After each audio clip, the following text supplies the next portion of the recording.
Nakuna ng CCTV camera ang tangka umanong pagnanakaw ng 2 bata sa isang lasing na lalaki sa Barangay Kapitolyo sa Pasig City. Nahuli ng mga taga-barangay ang isa sa kanila habang nakatakas naman ang isa pa. May news to go si Jay Sabale, exclusive.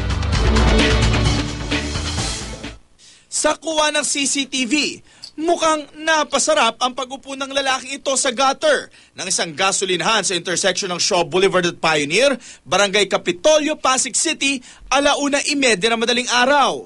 Sa likod niya, 2 bata ang tumitingin sa kanya.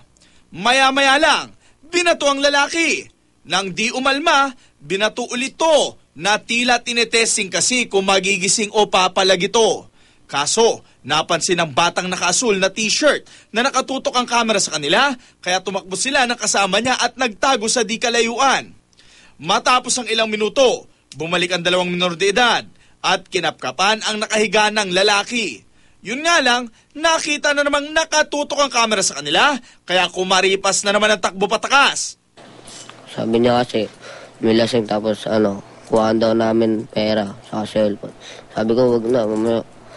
Dami pa ako sa'yo.